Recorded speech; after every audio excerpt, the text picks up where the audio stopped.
গ্রামের ঐতিহ্যপূর্ণ মেলা হারিয়ে যেতে বসেছে। এই মেলাকে কেন্দ্র করে বলবে যেন কে বলেছে মেলা হারিয়ে যাচ্ছে। দক্ষিণ 24 পরগনা বারুইপুর পূর্ব বিধানসভা কেন্দ্রের জয়নগর থানার রামরুদ্রপুর গ্রামে বনবিবি মেলাকে কেন্দ্র করে একদিনের যেন ঐতিহ্যপূর্ণ মেলা, যা মেলায় একবার দেখলে ভাববে ঐতিহ্যের পূর্ণ মেলা হারিয়ে নেয়, আবার জেগে উঠতে চলেছে।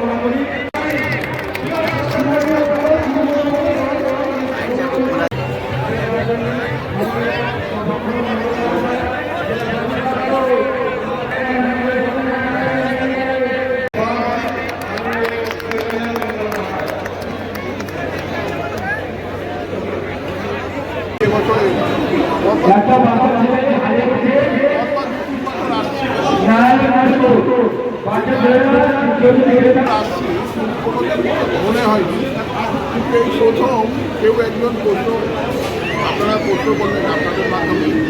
আমরা অলরেডি এটা নিয়ে সামনের বছরে মিটিং একটা করবো যে আমাদের জয়নগর 1 নম্বর ব্লকে জয়নগর থানায় এই মেলাটা হচ্ছে সবথেকে বড় মেলা।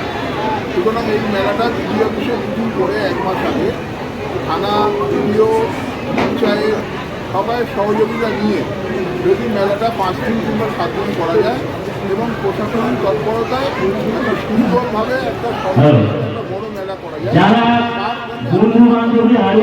মেলার মধ্যে দেখুন মা পূর্ণিমা মেলা বলুন বা দক্ষিণ নারায়ণ রায়ের মেলা বলুন, পৌষ সংক্রান্তি বা মকর সংক্রান্তি গঙ্গা মেলা বলুন, এটা আমাদের দক্ষিণ 24 পরগনার মানুষ আমরা সবাই মিলে একসঙ্গে করি। এই দেখুন আমি তো গঙ্গাসাগর মেলা থেকে আসছি, ওখানে এবছরে লোক সংখ্যা হয়েছে গতবারের থেকে বেশি, 1,30,00,000 মানুষের সমাগম হয়েছে। ভারতবর্ষের প্রচুর রাজ্য থেকে উত্তরপ্রদেশ, বিহার, গুজরাট, রাজস্থান, হরিয়ানা, মধ্যপ্রদেশ, দিল্লি, কর্ণাটক সব জায়গা থেকে গঙ্গাসাগর মেলায় মানুষ এসেছে। সরকারের কি তৎপরতা, মুখ্যমন্ত্রীর কি তৎপরতা, একটা কোনো দুর্ঘটনা নেই, একটা মানুষের কোনো মৃত্যু নেই। এত মানুষকে নদী পার করে সরকার ফিরতে সম্পূর্ণ বিনা পয়সায় ওপারে নিয়ে যাচ্ছে। ওপারে মন্দিরে পুজো দেওয়ার ব্যবস্থা করছেন, তাদের থাকার ব্যবস্থা করছেন, খাওয়ার ব্যবস্থা করছেন, স্নান করবার ব্যবস্থা করছেন, পুজো দেওয়ার ব্যবস্থা করে দিচ্ছেন, আবার এপারে নিয়ে আসছেন। এপারে লন এই পর্যন্ত এনে সম্পূর্ণ সরকারি পথে তাদেরকে ব্যবস্থাপনা করা হচ্ছে। তা আমরাও বাড়িতে জয়নগরের এই মেলাটা আগামী দিনে আমরা প্রশাসনের তৎপরতায় এবং যারা মেলা কমিটি আছে, পুজো কমিটি, বন্ধুমার এখানে পুজো কমিটির যারা দায়িত্বে আছে, তাদের উদ্যোগ যদি থাকে আগামী দিনে এই মেলা 5 দিন 7 দিনের জন্য হবে, কথা দিয়ে গেলাম। বন্ধুমা কমিটি যারা আছে তারা যদি রাজি থাকে আমরা করে দেবো। বনবিবি মানবী হিসাবে পৃথিবীকে এসেছিলেন, পিছিয়ে পড়া মানুষকে ঐক্যবদ্ধ করে তিনি আজকে হিন্দু মুসলমান জাতি ধর্ম নির্বিশেষে সবার কাছে পূজিতা হয়েছে দেবীর উপরে। আমি শুধু মেলায় এসে একটা প্রার্থনাই করেছি, মা যারা মানুষকে প্রতিনিয়ত বিড়ম্বনার মধ্যে রাখতে চাইছে, মানুষের ভোটের অধিকার কেড়ে নিতে চাইছে, আমাদের স্বাধীনতার এতদিন পরে নতুন করে প্রমাণ করতে হচ্ছে আমরা ভারতীয় কিনা, আমরা বাংলার নাগরিক কিনা, মা তুমি এতে ক্ষমা করো না।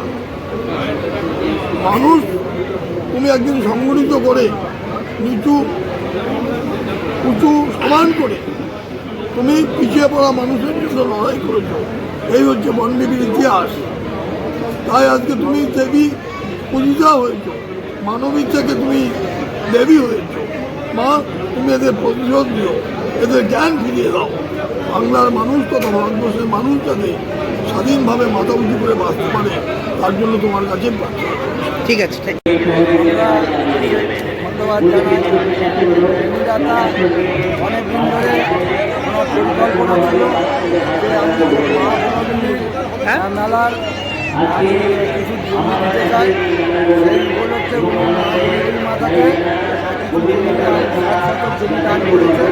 আমরা চাই এই মেলাটাকে আরও সবাই সুস্থভাবে মেলাটাকে সুসম্পন্ন করুক, আরও করে কেউ জমি দিতে চায় আগ্রহ হয়ে, তাহলে আমরা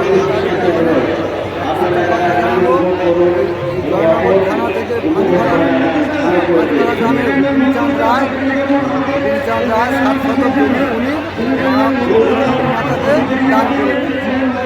আপনার নাম? আপনার নাম? গ্রামের আমার নাম না, গ্রামের নাম আপনার নাম? আমার নাম অশোক কুমার রায়। ঠিক আছে।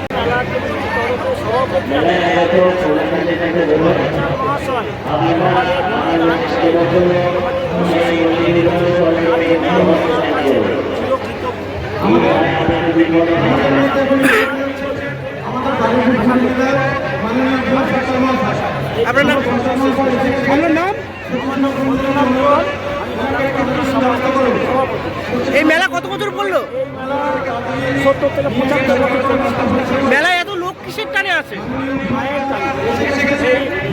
অঞ্চলের গ্রামবাসীদের তাদের আশীর্বাদে তাদের সৌজন্যে আমরা মেলাটা চালাতে পারছি। তাই আমার তরফ থেকে এতগুলো এই মেলা অঞ্চলে গ্রামের লোকেদের অশেষ ধন্যবাদ। তাদের সহযোগিতায় আজ আমরা মেলাটা এতদিন নিয়ে যেতে পারছি। আগের মায়েরা এবং সবাই স্বতঃস্ফূর্তভাবে এই মায়ের চাষবাসীদের উন্নয়নের জন্য আমাদের এমএলএ সাহেব এবং বিদ্যুতের কানেকশান সব কিছু করে দিয়ে গেছে। ভবিষ্যতে একটা মিনিমাম পার্ক করার জন্য একটা পার্ক তৈরি হওয়ার একটা সিদ্ধান্ত হয়ে আছে। 26 লাখ টাকা প্রজেক্ট তৈরি হয়ে গেছে এবং আগামী দিনে এই পরীক্ষাতে পুরো ভালো রাস্তা ডেভেলপ করে আমার পাশে আছে। অনেক সহযোগিতা করছে,